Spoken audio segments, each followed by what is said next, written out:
Bonjour à toutes et bonjour à tous, ici c'est Marie de B et aujourd'hui on se retrouve et oui ça faisait longtemps pour les pronostics de catch. Money in the Bank, le pay-per-view qui va être le prochain chanceux à pouvoir cacher sa mallette quand il veut, où il veut, contre le champion WWE. Voilà, c'est la question que tout le monde se pose et qu'on ne se pose plus puisque nous avons eu des spoilers et on sait déjà qui va gagner ce match. Voilà, je vous le dis déjà en préambule, hein, je ne vais pas faire genre je vais miser sur le bon cheval puisque on sait déjà, si vous regardez les news et tout ça, qui va gagner ce match. Merci les spoils, merci Captain Odious. En tout cas, on va parler de la match card, on va parler des différents matchs, on va parler un petit peu des rivalités, même si vous allez voir que le match et cette carte ne soient pas foufou. Et voilà, donc j'espère que ça vous fait plaisir le retour de Money in the Bank. On remercie tout simplement Ox aussi pour son image de fond. Donc on commence par le pré-show avec les Eyeballs qui vont affronter The Colonne, Primo et Pico. Donc le retour avec leur nouvelle gimmick, puisque c'était les Shining Stars, c'était les Los Matadores, donc c'était les mêmes. Et le retour aussi de Zack Ryder qui revient de blessure, donc voilà. Je sais pas qui ils vont faire gagner, puisque là c'est avec une nouvelle gimmick. Zack Ryder c'est le retour de blessure comme je vous ai dit, donc... Je ne sais pas. Est-ce qu'ils vont donner quelque chose à Mojo Rawley qui est le nouveau qui a la statue d'André le Géant? Est-ce qu'ils vont plus le mettre en avant ou pas? Je dirais que oui. Donc pour moi, ce sera Mojo Rawley et Zack Ryder par rapport au fait qu'il est le gagnant du tournoi en mémoire d'André le Géant à WrestleMania. Mais on a bien vu qu'avec les autres gagnants, ça n'avait pas donné grand-chose le fait qu'ils aient cette statuette ou pas. Donc je sais pas, il y avait quelques décisions qui disaient qu'ils allaient le mettre en avant et tout ça. Malheureusement, comme Zack Ryder était blessé, ils l'ont pas tellement mis en avant. Et The Colons, bon, Primo et Pico, ils étaient déjà là avec leur gimmick Primo et Pico. Los Matadores, les Shining Stars, ça n'a pas marché. Là, ils reviennent avec The Colons. Je pense malheureusement que ça ne marchera jamais, quel que soit leur gimmick. Je trouve ça bien dommage parce qu'au niveau in-ring, voilà, c'est dans le pré-show. Ce sera le match qu'on aura dans le pré-show de Money in the Bank. Donc 99% ce sont les faces qui gagnent. Donc là voilà, c'est pour ça aussi que je vais voter Mojo Rawley et Zack Ryder. Je trouve ça un petit peu dommage pour Primo et Pico qui ont pas mal de talent mais malheureusement qui ne sont pas assez utilisés. On continue avec le match suivant, le match pour la ceinture féminine du côté de SmackDown avec Naomi qui va défendre sa ceinture contre Lana. Et là, j'ai envie de vous dire, merci la WWE, merci de nous mettre enfin quelqu'un de différent. Voilà, ce n'est plus Charlotte, ce n'est plus Sacha, ce n'est plus... ce n'est plus Charlotte, ce n'est plus Sacha, ce n'est plus Charlotte, ce n'est plus Sacha. Voilà, j'ai envie de vous dire parce que c'était un petit peu tout le temps ça. Et là, enfin quelqu'un de nouveau, enfin quelqu'un de frais, enfin les débuts de la nanana, la nanana, la la on sleep. Ouh, voilà, donc j'ai envie de vous dire, rien que pour ça, moi je vais regarder. Après, on avait déjà vu Lana en combat, ça n'avait pas donné grand chose. On l'avait vu aussi en tag team match. Là, elle s'est beaucoup entraînée.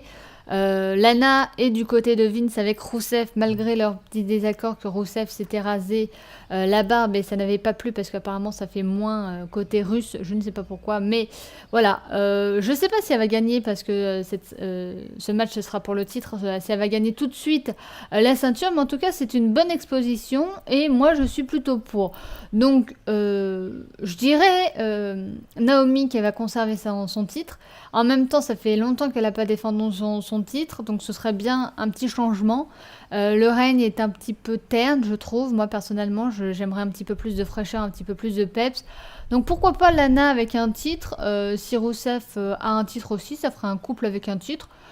Why not, j'ai envie de vous dire, mais je pense pas qu'ils vont lui donner tout de suite première opportunité, paf, un titre. Je ne pense pas. Donc c'est pour ça que je vais rester sur Naomi. On continue avec le match pour les équipes tag team du côté de SmackDown avec les Usos contre les New Day. Autant vous dire que ça y est, c'est le match qui m'emballe le moins de cette carte. Pourquoi? Tout simplement parce qu'on a encore les Usos champions et qu'on a les New Day. Les New Day ne marchaient pas à Raw, du coup ils les ont foutus à SmackDown en se disant eh bien c'est cool, ça va marcher à SmackDown. Non, les nuls des champions, que ce soit à Raw ou à SmackDown, on s'en fout. Voilà, j'en parle mon langage, tu vois, on s'en fout. C'est entre on s'en fout et on s'en fout, voilà. Vous avez compris, en tout cas les New Day, ils ont tout dominé. Je ne vois pas pourquoi on les fout encore contre les Usos. Les Usos champions, j'en ai marre. Voilà, je pense intervention, conservation des titres pour des Usos, mais changez-moi d'équipe. Même Breezango, ce serait mieux que ça. Donc voilà, je n'ai rien de plus à dire sur ça. Même mes pronostics, voilà, à la rigueur, je vais être honnête avec vous, je m'en fous de qui gagne parce que le match ne m'intéresse absolument pas. Et attention, là, la première nouveauté, alors là, on en a fait des pataquès. À croire que tout le Money in the Bank va reposer sur ça, à savoir le premier ladder match Money in the Bank des femmes. Alors attention, les femmes vont monter à une échelle et elles vont décrocher une mallette. Il y a déjà eu le Hell in a Cell des matchs, il y avait déjà eu le Iron Match où ils en avaient fait des caisses. Là, c'est le Money in the Bank ladder match.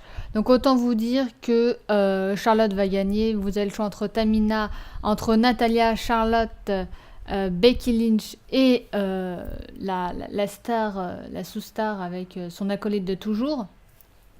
Voilà, pour moi, c'est évident que Charlotte est au-dessus du lot. Charlotte Flair. Voilà, pour moi, c'est évident que Charlotte va gagner. Je ne vois aucune des autres filles assez légitimes pour avoir cette mallette. Carmella, non. Becky Lynch, malheureusement, elle est encore dans l'ombre. Natalia, elle n'a jamais rien eu. Tamina, c'est son retour, mais j'y crois pas du tout.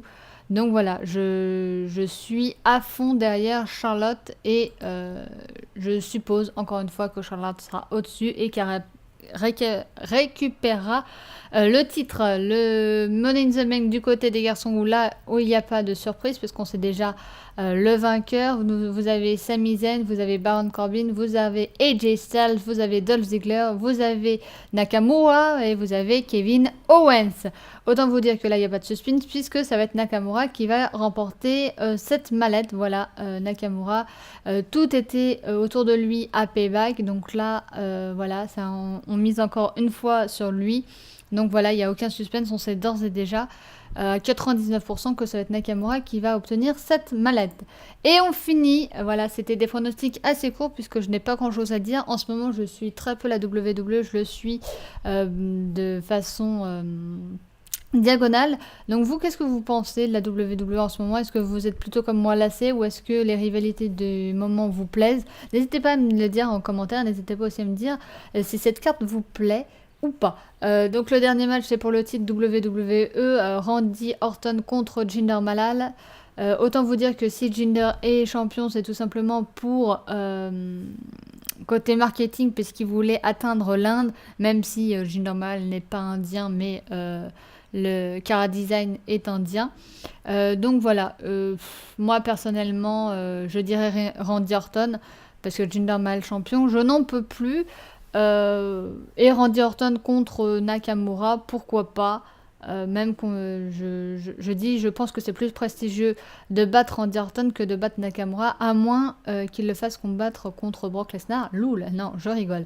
Je pense que c'est plus prestigieux pour un Nakamura de battre Randy Orton que de battre un Jinder Mahal. C'est pour ça que je miserai un petit copec sur Randy Orton. Voilà. Comme je vous ai dit, c'était une vidéo assez courte, vidéo que vous aurez aujourd'hui même. Le pay-per-view sera lieu demain, dans la nuit de demain à après-demain. Donc n'hésitez pas à me dire dans les commentaires, vous, qu'est-ce que vous en pensez de la WWE en ce moment? Est-ce que vous êtes, comme moi, vous suivez de loin et en diagonale, ou est-ce que vous êtes toujours à fond derrière vos superstars préférés? N'hésitez pas à me dire.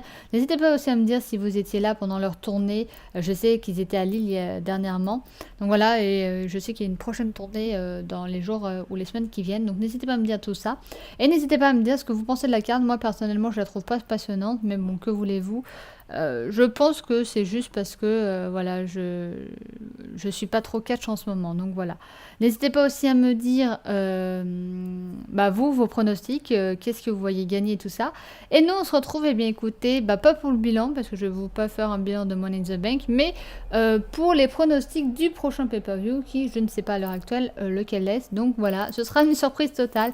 J'espère que cette petite vidéo vous aura plu. Je vous souhaite d'ores et déjà une bonne journée, une bonne après-midi ou une bonne soirée. Et on se dit rendez-vous très prochainement pour du catch ou pour des vidéos jeux vidéo. Voilà, je vous dis à bientôt et je vous fais des gros bisous. Ciao, ciao!